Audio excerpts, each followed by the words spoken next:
Hi, everybody. My name is Jacob Gorski. I am an outreach technician here at Ann Arbor District Library, and I'm so excited to be here with Sean Kramer from the University of Michigan Museum of Art. And I'm so glad that you are here to join us. We're going to have a little conversation about the exhibit he recently curated for UMMA. We're going to talk a little bit about queer art in general and whatever else might kind of happen, right? So I'd like to hear a little bit from you, Sean, a little bit about, and I love how we phrase this question. Who are you and why are you here? Yeah. First of all, thank you for, having me come do this with you. So I'm Sean, as you already said, but I am working right now on my PhD at the University of Michigan in art history. And so I'm here to talk about this exhibition that I've been working on at the University of Michigan Museum of Art called Oh Honey, which is supposed to go up, hopefully, COVID God's willing, in fall 2021. And it's so exciting. Tell us a little bit about how you ended up here in Ann Arbor, how you ended up with UMMA. Yeah, so I, came here to start my PhD in 2014. So it's been a while now. I'm originally from Kansas, so kind of always growing up in the Midwest. And I started at UMMA in, I think, 2016.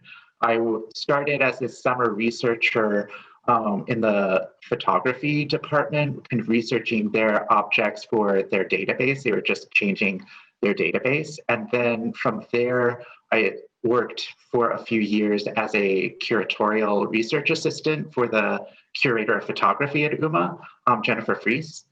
And then after that, in 2019, I started this fellowship, it's usually shared between the History of Art department at and UMMA, where grad students are able to kind of pilot their own projects, usually or often an exhibition.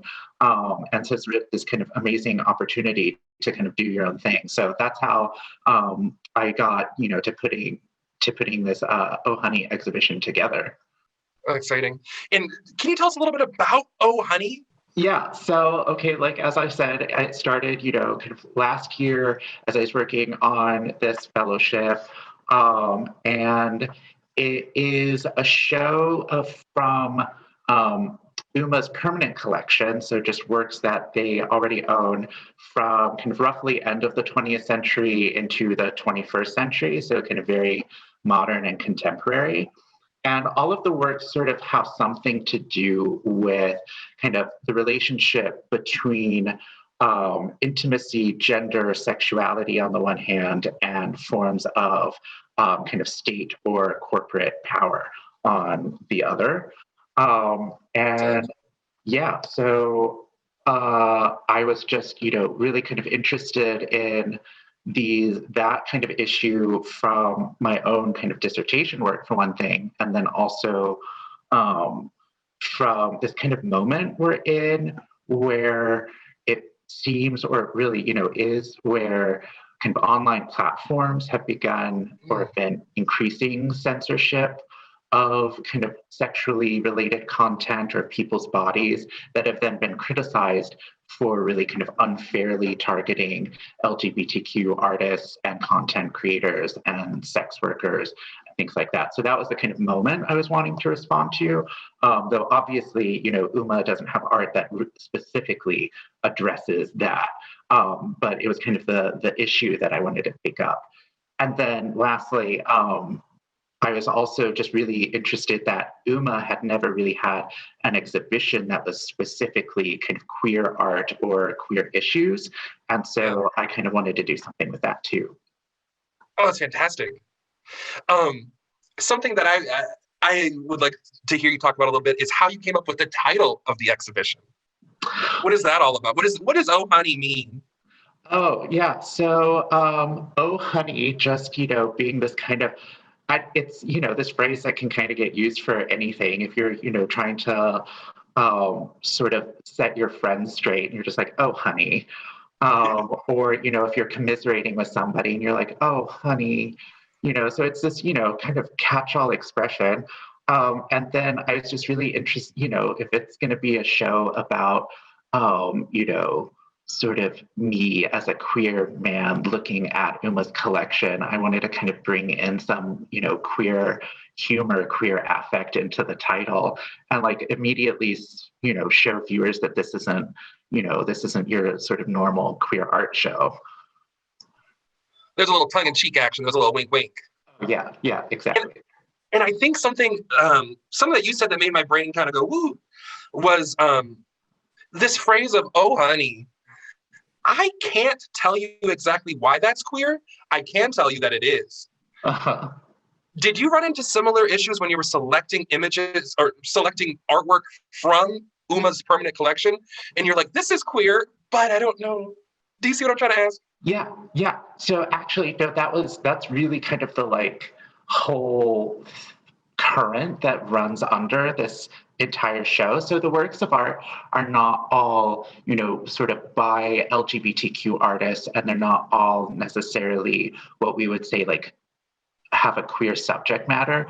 But so they are these works of art that I was like, well, that seems kind of queer, but why? And so kind of like this, as much of an interrogation of the works of art themselves as sort of like why, to me, they strike me as being queer, and whatnot. And so that's how, also how kind of the theme came up, sort of like that investigation of like, why does this object seem queer to me?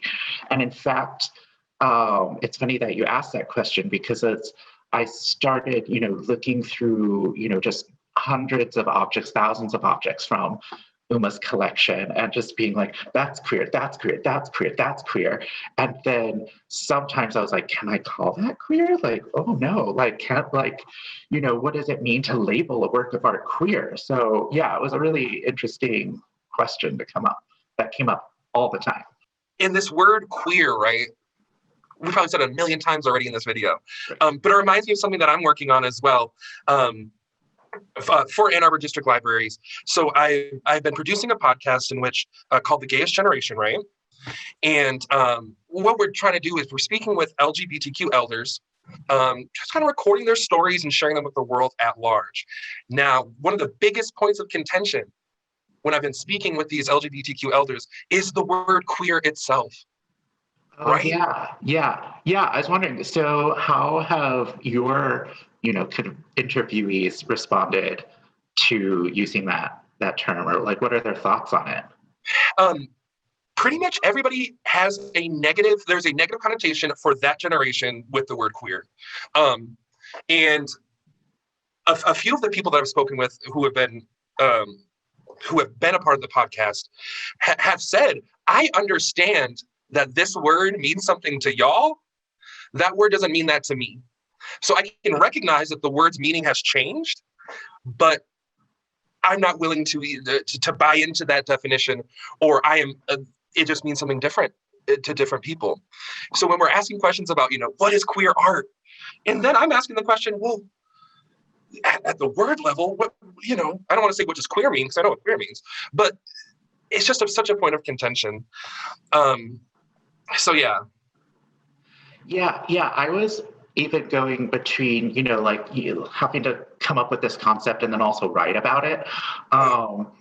When to use queer versus when to use like LGBTQ as a term. And then it's sort of interesting, and asking people around about it. And so people I talked to found the term queer to be even sort of more inclusive than LGBTQ even was. And I think, because it has that sort of, this sort of like mushiness to it that, everybody has a definition in their mind for queer, but it, will be similar but different from anyone else's definition. And I think the like big thing for me putting this together was, being asked that like, well, in the gallery, you're going to have to define queer for your audience. And I was like, no, oh no. It's just like, okay, I've like read up what everybody says about like, what queer means, but it's like, that just, the dictionary defines queer as blah, blah, blah. I was like, not Merriam-Webster says. Right. Yeah, it's like, which definition do you go for when it's such a kind of like dynamic thing for everybody and whatnot? Yeah, that actually raises another question for me about terms. I was just thinking about this the other day, and I don't know if we can say this on air, but one of the paintings in the show has the word fag in it. And that I think that that's even, sort of behind the word queer and in terms of being sort of reclaimed, but, just another one of these terms that's like still used as a slur, but then also is working towards being reclaimed and, people, have embraced it as as well. So that was just like another kind of analogous word, I thought, as that I was, had a lot of like conversations with, about this show. Okay, and that reminds me of something in my experience organizing and producing the Gayest Generation. Something that I've ran into is I'm just going to say it, even if it's not the best statement. There's a certain level of responsibility that I feel to represent the community that I'm a part of, the community that the participants of the podcast have been so brave to express their life stories about. Right. So when you say, do I really want to, you didn't say this, but it's like, do I really want to put a piece of art that says fag in it in this exhibit that might be somebody's first experience with queer art? And it's like, how do you wrestle with that? Or what has that kind of situation been like? Yeah, I think that for me, I was, even thinking about it from the aspect of people, say like, I grew up in kind of middle of nowhere, Kansas, very kind of sort of some fairly homophobic environment growing up. And so, I have experience of being called fag from, as an insult. Even as I was putting this exhibition together, I was walking down the street of Ann Arbor. Okay, I'm not laughing at you, and I don't think it's funny, but somebody shouted fag at me, and I was just like, really? I was like, it's 2020, or 2019, whenever. And I was just like, okay. Yeah. So, I was like wondering, is this going to be sort of triggering or re-traumatizing for people to see that in a work of art? But, also as you bring up the, thinking about someone's first encounter with queer art, I hadn't even really thought about that. But that kind of brings up another question, I think, for me about, sort of being authentic to one's own experience, living and growing up as, queer, LGBTQ, whatever, versus being sort of palatable to people who don't know or haven't lived that same experience. And I think my line in the sand was that this project is not really, it's not for them. It's like, you feel welcomed to come on board, to visit, to share this experience, but it's, I don't know. Yeah.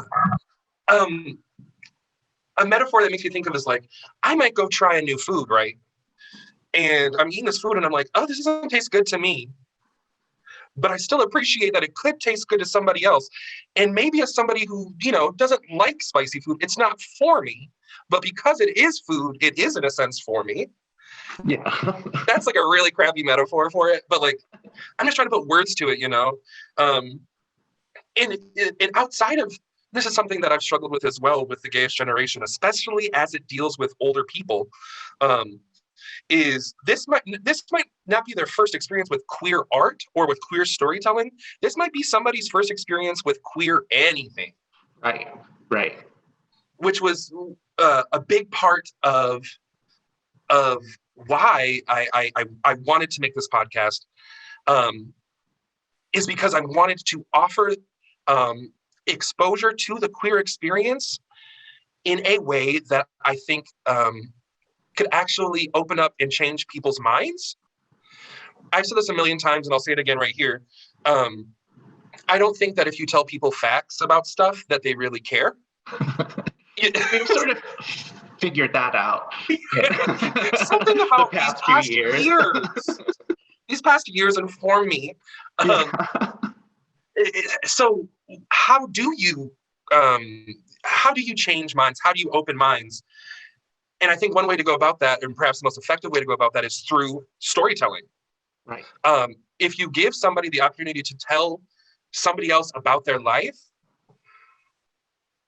that experience is far more rewarding than maybe if I said to you that 7 out of 10 LGBTQ elders live alone, live under the poverty line. However many percent do not have children so that they have to care for themselves through their old age. I can rattle off all this stuff about queer elders, which, by the way, elders is also a word that is contentious.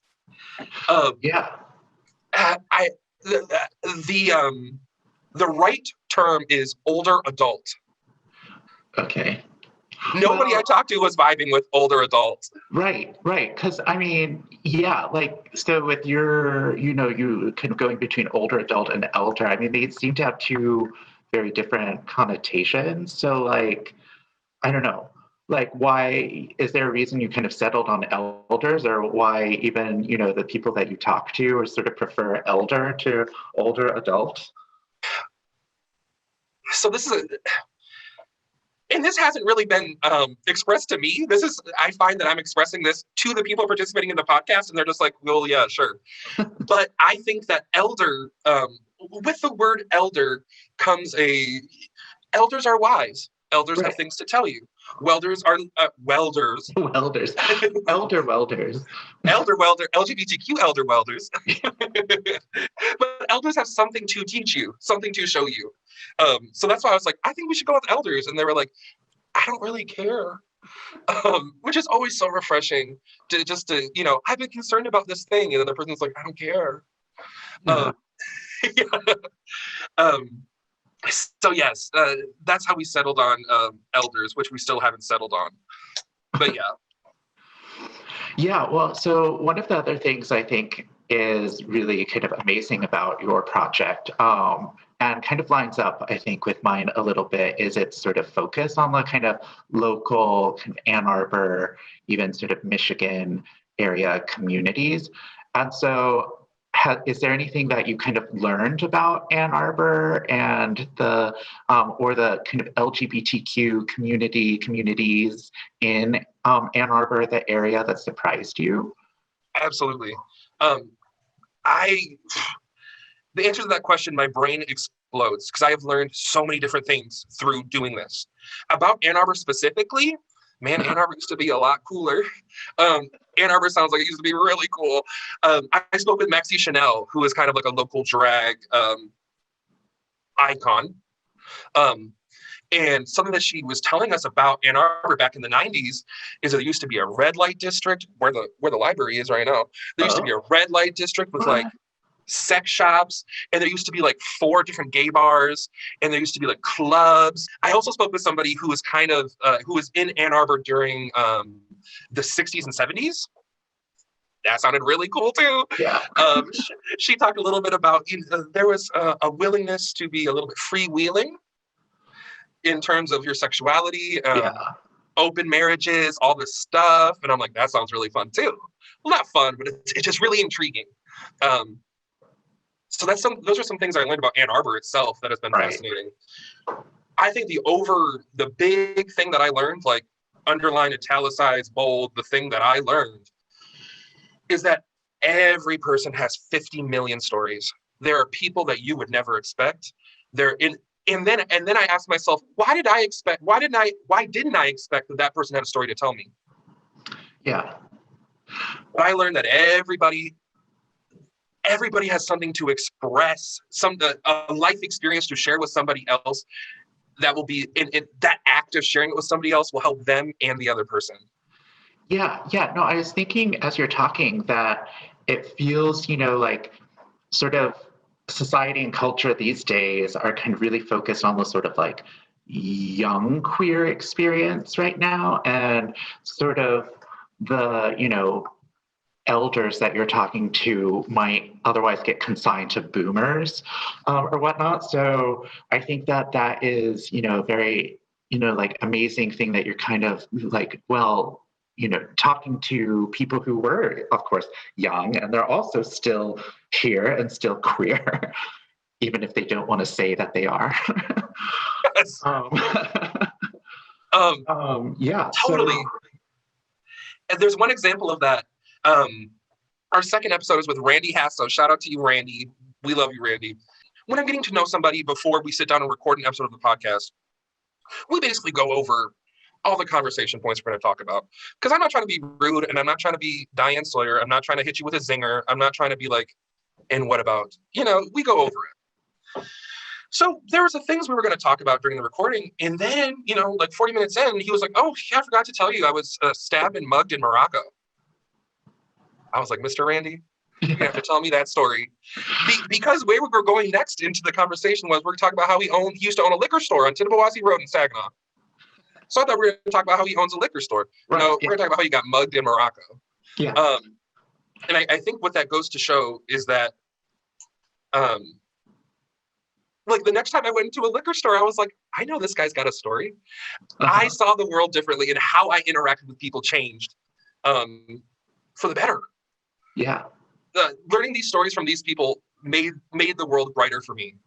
And that's worth its weight in gold. Wow. I know. I just sounded real Oprah-like, but that's, yeah. As I've been also doing research for this project that, getting to know also the queer history of Ann Arbor and U of M too, even more, not through so much the kind of direct experience of kind of talking with people, but just sort of researching and reading. And how, sort of like how there is such a dynamic history of kind of fighting for and, seeking to establish LGBTQ rights at U of M. And, that UM was the first institution of higher education to have an office devoted to human sexuality. I didn't know that. Yeah, so it was formed right, kind of, I think 1971, sort of right with the kind of following the Gay Liberation Front, the formation of the Gay Liberation Front. But it was something the university administration did not want to do. So like the founders really had to kind of fight to get it established. And then I'm now talking, it's been a long time since I read up on this, but the first few years of their formation, they had a large event that actually the administration sent people to spy on the event to see if they were going to say anything that like they could close it down. Maybe, you'll interview somebody who has more detailed information than I do, but it was just sort of this like really kind of like, wild history about the university. And then, so it sort of made me think that Ann Arbor has always been or used to be a very queer place. Yeah. And Ann Arbor is a political place, right? I'm just kind of really, I have given so much money to the University of Michigan, and I've spent so much time with these people. How did I not know about this, Yeah, it's like the Spectrum Center is the current day, I guess, iteration of this human sexuality office. So it's actually, so Spectrum Center at UM is the oldest organization of its kind in the US. And I bet you that then, how they went about running the Spectrum Center was probably the archetype for a lot of other university human sexuality centers to come out from it, right? Yeah, I imagine. That's pretty cool. And that makes me proud to be a Wolverine, which I never say on camera. That reminds me of another organization, and this organization is really the impetus or the reason that I pursued the Gayest Generation. My mom was elected the president of her local PFLAG chapter, right? Oh. Yes. Shout out to my mom. Girl, go ahead, be president of PFLAG. What it started out as is an organization for parents and family members to come together to learn more about maybe their gay child or their trans, whoever it might be, to learn more about being queer. So as she kind of got comfortable with this role within this organization, she found out that the people who are coming to these meetings aren't necessarily families and aren't necessarily young people, but who it is queer elders from rural areas. And when I attended a meeting and as I got to know these people, that's when I was like, man, somebody needs to hear this. Like what I'm hearing in this room, somebody else needs to hear it too. And the reason why I bring that up is just to kind of tip my hat or to offer thanks to the organizers, the people who have started these institutions. Especially because that was during a time in which starting that institution could be life or death. It is a dangerous act. So yeah, shout out to PFLAG, shout out to the Spectrum Center. You were talking about storytelling, and then it was, I think, sort of told to me, again, another person saying, well, storytelling is so queer, or there's nothing more queer than storytelling. Yeah, and so it's another one of these, examples of people, having their definition of, queer. And so, that was being able to kind of tell these stories is really kind of amazing, and ended up for me kind of adopting that idea of storytelling through an exhibition. Sure, yes. As a way, that's a sort of way to kind of queer the exhibition, is to, this isn't sort of the museum voice of, here is a group of artists or this sort of historical framework of queer art, but really sort of telling a kind of queer-ish story through the collection, through the works of art, and through the way, I'm writing about it. And it became this weird kind of exploration of sort of my own kind of queerness in a way. That was my question. Okay. Yeah. And so then I had to really kind of reflect in a way, okay, so not just being identifying queer or gay or whatnot, but then also thinking about my position as white, cisgender, Midwesterner, academic, all of these, things that kind of come together to put my, kind of identity together and have influenced the way that I look at the world and was looking at the collection. And so then I was trying to figure out a way to not make that kind of a limit for the kind of content or subjects that I was looking for in works of art, but really to kind of let the visitor know who their curator is. Sure. So it's not okay, this is just all art that is kind of embodied forth from history and whatnot, but really some flesh and blood human being who has a viewpoint kind of put this all together. You said so much stuff I want to respond to. The act of storytelling isn't only a queer thing, it's a human thing. Girl, the Neanderthals were banging rocks together, telling each other stories. You know what I'm saying? Right. As long as we've been crawling around this stupid planet, we've been telling stories, and it's part of our blood, right? So it is a queer thing, but it's also a human thing, because being queer is a human thing. Yeah. And something else I wanted to attempt to express is you had said that when you were curating Oh Honey, you reflected on your own experience to tell a story with the art, right? So queer is a word that is an umbrella term that includes all the lovely, vibrant colors of the queer experience, right? And it fills in those gray areas. But with underneath that umbrella, and the necessity for the word queer comes from everyone has a different individual experience with queerness. So it's is the word, it's not oxymoron, or it's a conundrum, right? Yeah, for sure. Yeah, I mean, and that's, that was also one of these, big questions. And I think you had brought it up about this kind of idea of needing to represent the community. So there's also the queer community, the LGBTQ community. And I was what does that even mean? Yeah. But Yeah, and I think that was kind of one of my big kind of quandaries dealing with this show was that, how do I express that my experience is not everyone's experience? And so, I'm not claiming that this show is sort of like a broad, comprehensive view of the queer experience. And really, it would have been, I thought, actually damaging to people, to the visitors, to claim that this is a comprehensive show of queer experience. Because it's just, the museum's collection does, house these kind of significant omissions. We'll say there are, certain very amazing works by BIPOC queer artists. There aren't really many, if any, that I found by trans artists. So there are these, voices that aren't really represented in the collection, and that was kind of that was a big challenge for putting this together. And also one of the main reasons where I was like, this is not a show on queer art. This is a show about, sort of one person's kind of queer reading of this body of art that exists. That's not itself necessarily, identified as queer, but, I'm reading it through this lens. Yes.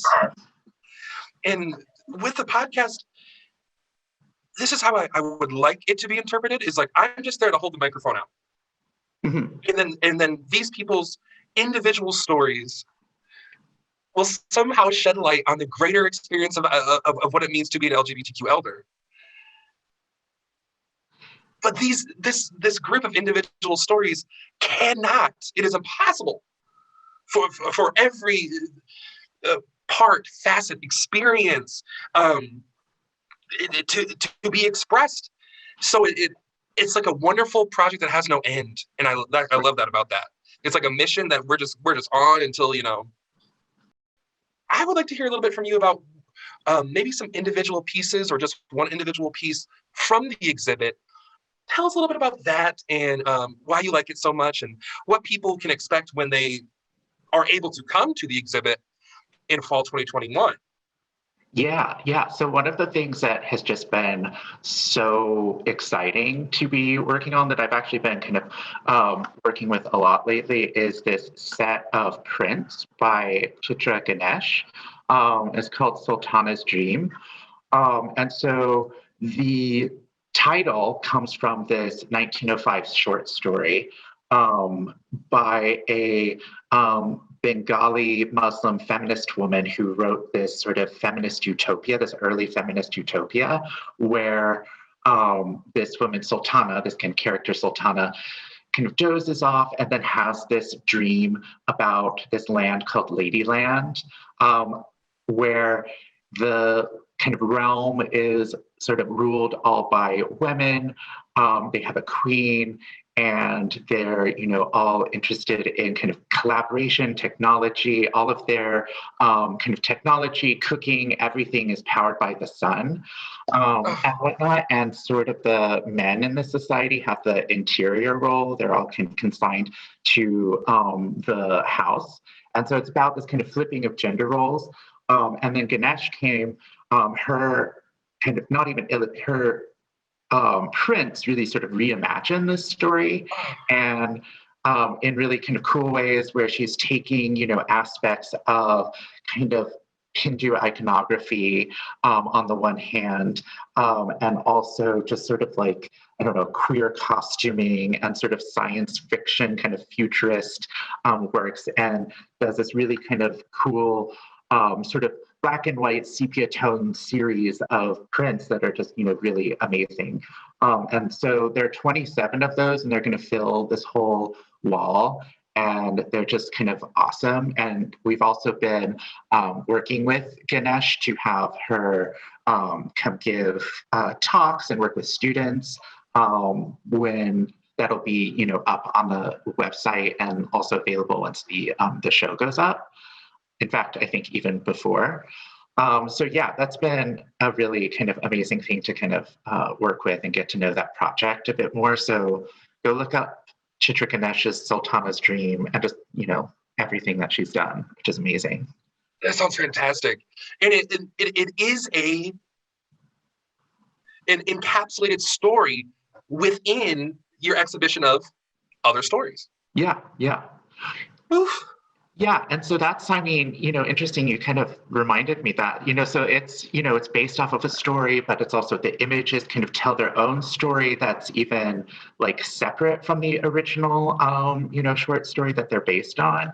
And then so many kind of other works, actually, what's interesting, are based off of kind of poems or stories or whatnot. There's also a book that will be going in the show of works by David Hockney, that the drawings by Hockney are set against these poems by early 20th century Egyptian poet C.P. Cavafy.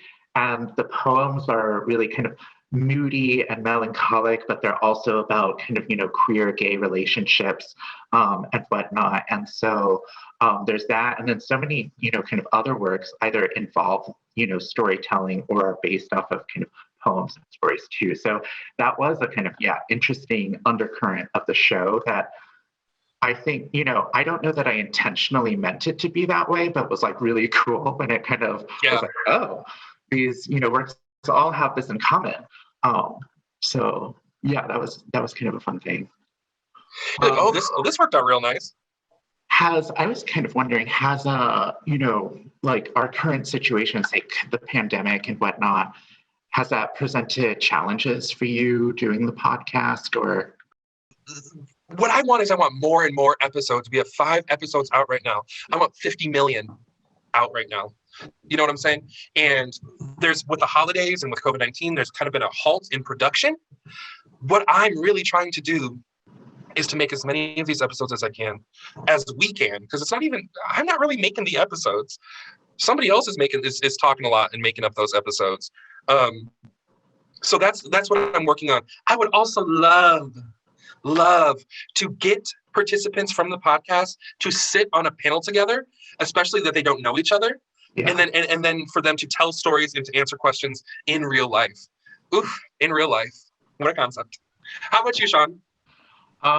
So after this project, I mean, I'm thinking, as like what I would want to do kind of as a curator beyond, leaving U of M. And You're about to be a doctor of art. I know, that's going to be scary. That's totally going to be awesome. I'm going to be one of those people that makes everyone call me doctor, like even family members, especially family members. Yes. And so, thinking about kind of museum work beyond this and what I want to take away from it. And I think the kind of the focus on the kind of local community or on a community, I think is really important to me, even beyond really having sort of big name artists or having a sort of like blockbuster show, but having works of art or shows that like really kind of like address and speak to and inspire the people around the museum, because they're the ones who are the kind of like first the first people that the museum is supposed to benefit, as the kind of like local community around the building itself. Yes. So, so I think that is something I really kind of want to take away from this experience and from this show. I don't know what my specific plans are, other than, finishing this dissertation and finding one of those things called a job. So yeah, more to come on that, hopefully. Absolutely. To be determined. Determined. Yeah. And it will be determined. Right. You got this, girl. I also kind of just hope that, maybe UMMA will have more queer art, more queer content even after this too. Totally. I hope I opened the queer floodgates at UMMA. So yes, let them eat cake. Yeah. Well, how about you give us a little bit more information about where we can find information about Oh Honey? Where's it going to be? When's it going to open? Give us the big plug. Oh, yes. So I think, as I mentioned, you can find it on the website. So umma.umich.edu. And I think if you go to future exhibitions, it should be there. And it will be, I don't have a sort of date, but I'm told kind of fall semester of 2021. So probably August, September then, and it will be in kind of the first floor of UMMA. There, if you know the building that well, there are these big glass windows, and it's going to go right in there. So we're just putting all the queer stuff like right on the street, and there'll be a big banner or a big kind of wraparound text that says "Oh, honey." So I love it. you'll be able to find it. You'll know when it's up. Yeah, you won't miss it. It will not be a secret. We are not keeping it a secret. Good. And I think what's amazing about that is next year's freshmen, Fresh people. Thank you. Their first experience with UMMA as they come onto campus will be "Oh, honey." Yeah. That's pretty cool. Yeah, that'll be amazing. Yeah, and actually there are, to plug my, fellow UMMA staff members, that there will be a lot of like cool other exhibitions going up around the same time, getting debuted around the same time. So it's actually going to be a pretty amazing semester to commemorate the first time in a long time that people have been in the building. Well, actually, you can still, if you are a U of M student, faculty, or staff, you can still go into UMMA right now. But hey, that's cool information. I didn't know that. Yeah, I mean, and so their hours are posted on the website when you can go see them. But yeah, for anyone affiliated with the university, for right now. What else was I going to say about fall and UMMA and people coming to the university in the fall? I don't remember. It's going to be great. There's going to be no COVID-19. We're going to be healthy. It's going to be gone. It's going to be totally gone, completely cured. We won't even remember. Like, what? Who? Yeah. I'm right there with you, and I'm hoping the same thing. So yes, to do a little bit of plugging myself, you can listen to the Gayest Generation on Apple Podcasts, Spotify, YouTube. You can listen to it on our website, AADL.org. So take that a listen. I'm not good at plugging. Don't forget. You're doing amazing, sweetie. Don't Kris Kardashian me. You're doing amazing, sweetie. This is my favorite part of any video I make. Any video that is made with me in it. And don't forget to like and subscribe below. Like and comment, smash the bell, subscribe, crucify the like, share, comment below. So that's I'm still practicing my YouTuber bit. Well, when you're a famous YouTube content creator, influencer, I will say I knew him when. I knew him when if I were to become a YouTube whatever, I don't think you'd be seeing me. I think I'd be on, I'll be on St. Bart's. Okay. Is it just one Bart? St. Bart? I don't know. I don't know how many Barts are in it. What am I? I'll be in San Tropez. I'll be in a different one of them. Yeah. Well, I just wanted to say thank you so much for joining us. I've had so much fun learning about Oh Honey, getting to know more about you, discussing queer art, and I just wanted to thank you and UMMA for being here. Thank you so much. This was so much fun. I know. End scene.